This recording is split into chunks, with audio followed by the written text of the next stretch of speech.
Welcome everyone. My name is Ranjita and today we have our fourth session of Artsy Clicking. And this session is all going to be is all about composition. And we have with us Dr. Archana Tandon. She is a complete package. She's a gynecologist, a wonderful singer, as well as a photographer. Welcome, ma'am. Thank you, We also Ranjita. have with us the backstage Mr. Arvind Patole, who is a wildlife photographer. He's an artist as well as a teacher by profession. Welcome, sir. Archana, ma'am, Yes. over to you. So, uh, thank you. So, till now we have discussed which camera suits our requirements. We have discussed about the functions. We have discussed about the lenses, and we have discussed about getting the exposure right, getting the right amount of light inside the camera to make a good capture on the sensor, which depends on the ISO, the aperture size, and the shutter speed, and at times exposure compensation. So we utilize, make use of all this knowledge, and we get a capture, but we are not satisfied. So what went wrong? Probably the composition was not correct. Well, what is composition? Composition is how you place the elements of a photo, or how you compose the scene, utilizing your creative skills to make it interesting for the viewer, and to so that it looks aesthetic. And remember, there are no rules for making a perfect composition. There are only guidelines around which you build and you play to get your concepts right. One can also say that it is a personal relationship between the photographer and subject, and is how a photographer puts his or her own spin on a photograph. Like here, um, I have taken a photograph of the monkey kids. And for taking a photograph, one should spend time to look at visual elements for utilizing them. One should move close for a close up. One should get away to look at the scene, how it looks from far away. One should move to the left, one should move to the right, and one should observe for the falling light to make use of it. One should also question oneself whether the shot will look good in a portrait or a landscape mode. And no photographer is perfect, so everyone takes a series of shots of a particular frame to get that one frame which is correct. So when looking through the eyepiece, keep both your eyes open so that you don't miss out on something which should have been included. And in post processing, use vignetting, cropping, and make use of black and white also. And at times, highlighting of a color too adds to a good composition. Here, I have taken 3 shots of the baby, and maybe I like this playing monkey with the closed eye hanging there on the branch better. Someone else would like this open eye monkey better. So this is how you click a series and select one.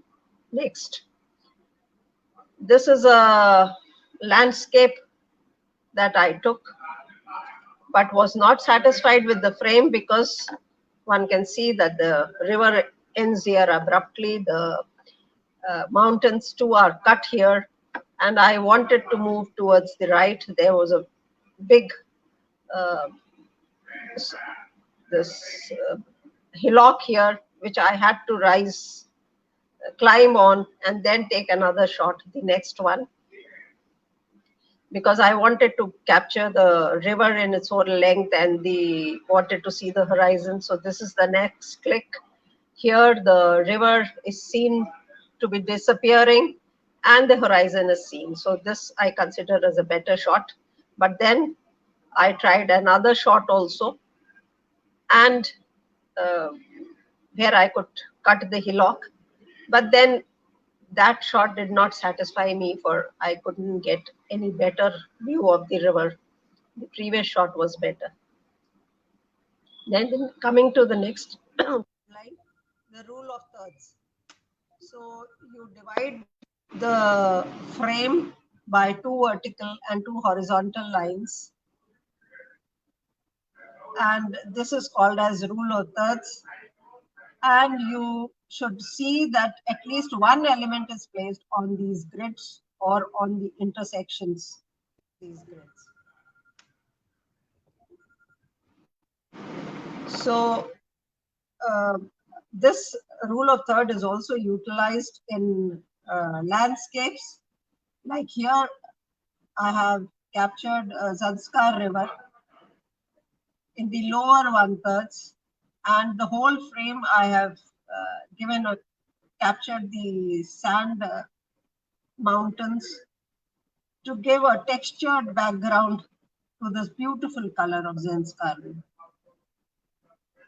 Then this Gautam Buddha statue. Again, I have made use of rule of thirds and placed the statue on the right vertical line of the grid. These grids are there in the mobiles and the cameras, and one can switch them on and place the horizon in the lower one third. The next one is Shanti Stupa. And here again, I have placed the word stupa on the vertical left line and the base in the lower one thirds. I wanted to capture the flying flags. So had to explore a lot from where I should click for the sun had to be behind my back so that the stupa was properly lit. So again, making use of rule of thirds here. For horizon, the horizon can be placed at the junction of upper two thirds and lower one third, or the upper one third and lower two thirds. Here I placed it at the junction of upper two thirds and lower one third, for the sky was beautiful blue, which I wanted to capture. This is again a landscape in Zanskar Valley. And here I have utilized the lower one third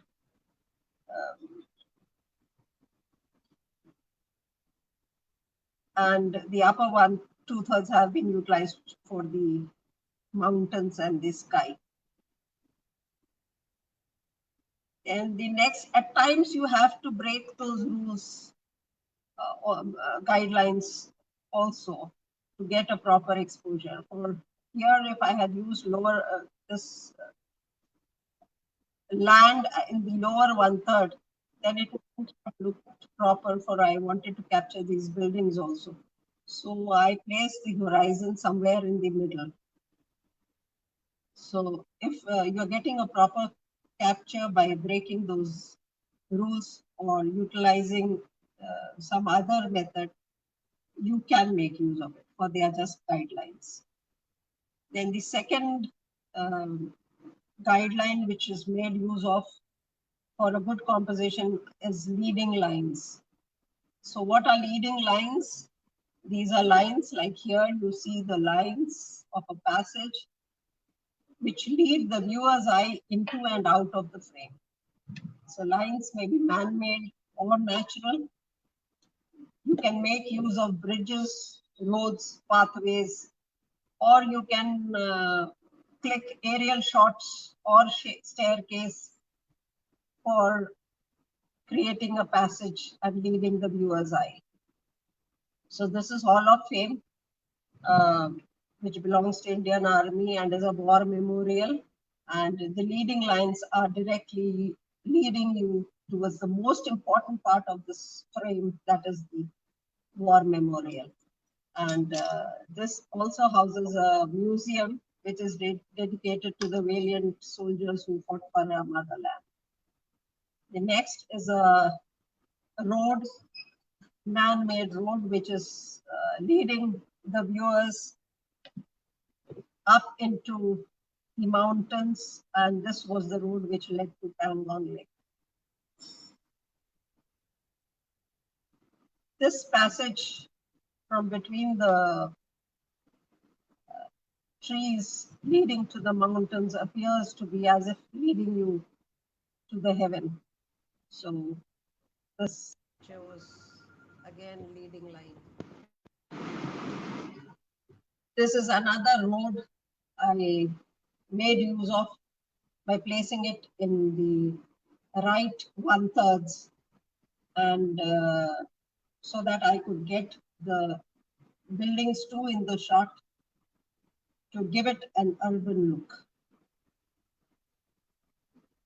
This is a bridge which I utilized for the leading lines, and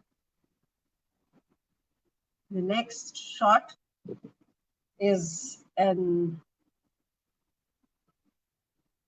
estuary in Nisna, South Africa. An estuary is a body of water where the river meets the sea, and it has some salinity in it. And these are Nisna heads made of sandstone. And if you know the geography of the place, you can very well visualize that these two heads are making the river pass through them to meet the sea. So one's eyes are led through between these Nisna heads. Then the next shot is from Corbett, and the road divides the forest into two parts, and the other end of the road too is not blocked by the trees, and one can imagine the continuance of this road through between them. Here, the next photograph I have utilized the staircase as a leading line, and this is somewhere in Bhimtal. They have made this place for the photographers to capture pictures of the birds. Then coming to the next guideline, which is symmetry. And here I have used that rule to capture the symmetry of Shanti Stupa and the prayer wheel. So made use of both all the four pillars, and during catching these symmetrical shots, you can either make the left side symmetrical to the right side, and at times you have certain scriptures, certain carvings on the walls where you can get all the four quadrants symmetrical. So symmetry can be in the architectural buildings, or it can be made in living beings also. So here I have captured the Bactrian camel siblings, and they were having fun, and I captured this symmetrical shot. This is again an architectural symmetry, a stepwell in Nimrana in Alvar, and the symmetry is very well demonstrated by the arches, and it's beautiful. Then symmetry may not always be left is equal to the right. At times you make use of geometrical patterns to create a symmetry. We'll be talking about that in the next lesson also. So the next guideline is point of view. So if you are capturing an animal or a child, while photographing an animal or a child, you should get down to their level to see the world as they are seeing it and then click. And if you do bend down to their level and you can make the animal or the child look up into the camera towards your eyes, then at times the pictures seem to be speaking to you. Like for this shot, I really had to lie down on the pathway to get this monitor lizard look at me and to catch the tongue. Then here is a meerkat, and I've placed it closer to the left grid, vertical grid, and at the eye level, I have placed the camera, so it seems to be asking me, are you taking my photograph? Thank you. This is another photograph in Kenya of Topi, and to me, it doesn't appear to be a good shot, or I would have liked to sit down low and capture it against the sky. But then that is not possible in this jungle in Kenya. They don't allow you to get down from the vehicle. And those horns did not look very inviting too. The next one is a child. He was trying to pose as if reading a newspaper. And I sat down on the floor to get this capture, and he looked at me. So the picture appears as if the child is talking to you. This is again, I'm lucky enough to have this building in front of my house where the monkeys have made their playground, and I get nice shots from here. So this monkey kid was giving a call to his mother for he was left alone, and this capture I got. Then point of view can be from above also. So this is an aerial shot, and one can see the Nile River. Oh, Nile, I'm saying. Indus River flowing through between the Leh Ladakh hills, mountains, and the mountains give a contrasting picture, and that adds to the beauty. This is again a shot from above, and the children were seeing up, so that was the right place to click from. This is a shot from low down, and the camera was pointed upwards to capture this building in this monastery, and my friend standing over there. This is again a shot clicked from low down to show the rising trees against the sky.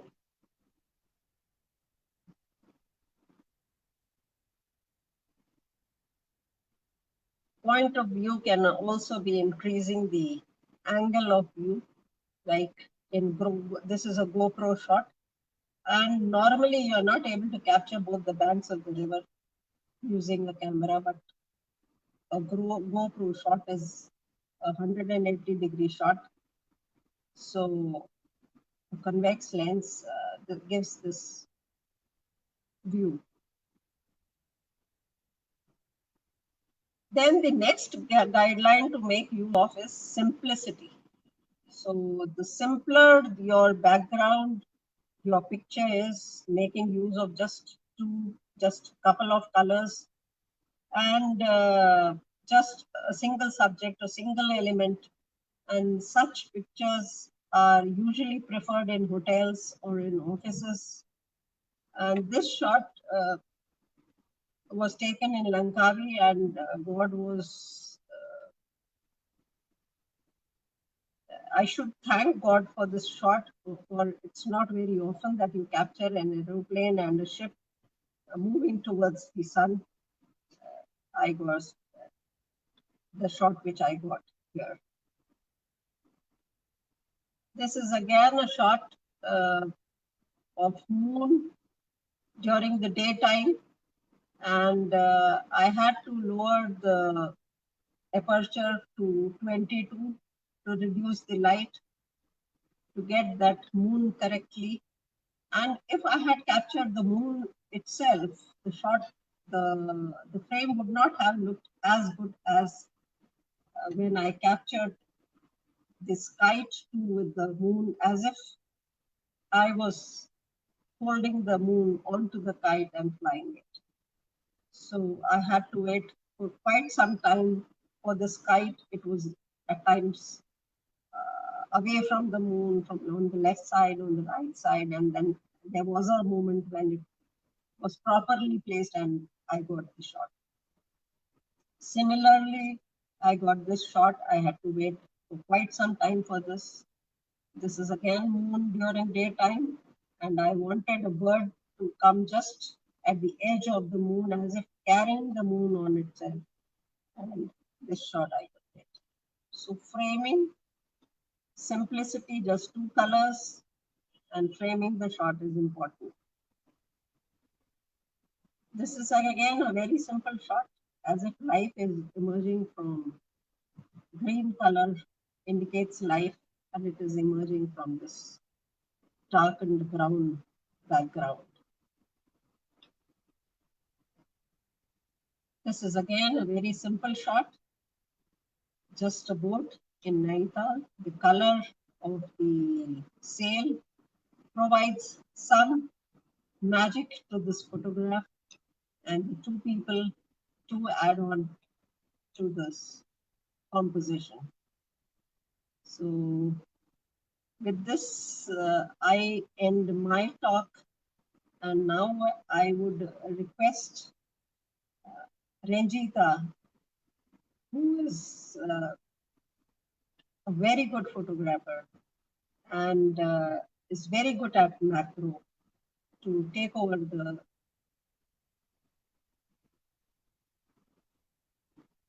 talk from here on. Over to you, Ranjita.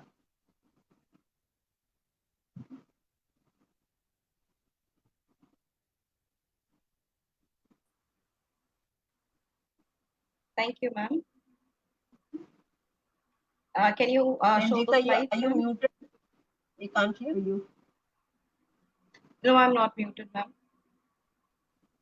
Do you have my slides?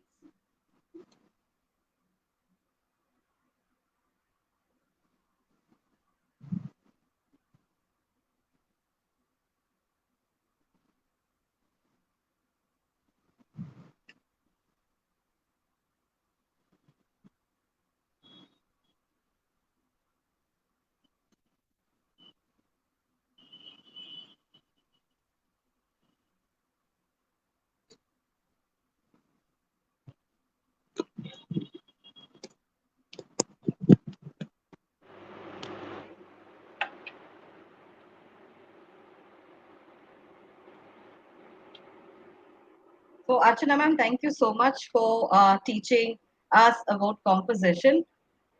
Let me tell you that I have never actually thought about all these aspects, these technical aspects, and I wouldn't really call myself a photographer. I'm just an enthusiast. I just love taking photos, and I've never really thought about composition. Anything that looked beautiful to me, that is what I would usually shoot. But now that you have taught me these certain, not rules, but as you said, guidelines about rule of thirds, I'm going to keep these in mind because I believe my photos don't really follow that. About the leading lines, which of course I think I have to talk to you about because there's something much more I have to learn. Symmetry, point of view, and simplicity. Now, these are things that we usually take for granted. So, if you can show me my photos, then I can tell you where all I went wrong because I believe I didn't get it right.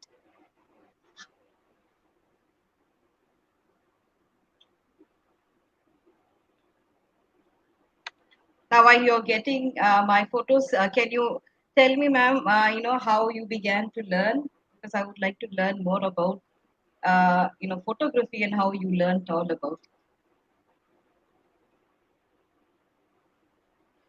The photographs will be on the display here. They are not yet in the frame.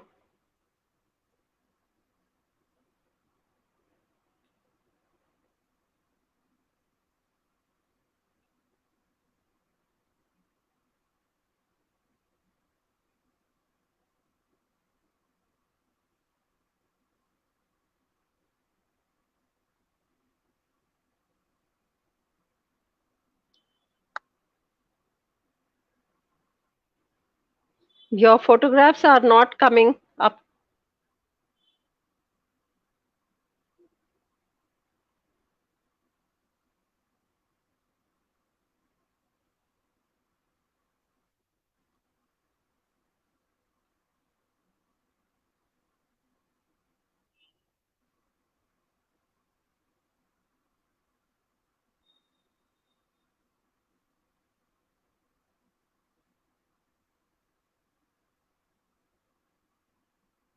Okay, that isn't an issue, ma'am. Maybe we can do this because we are having a follow-up session next week, same time. Mhm.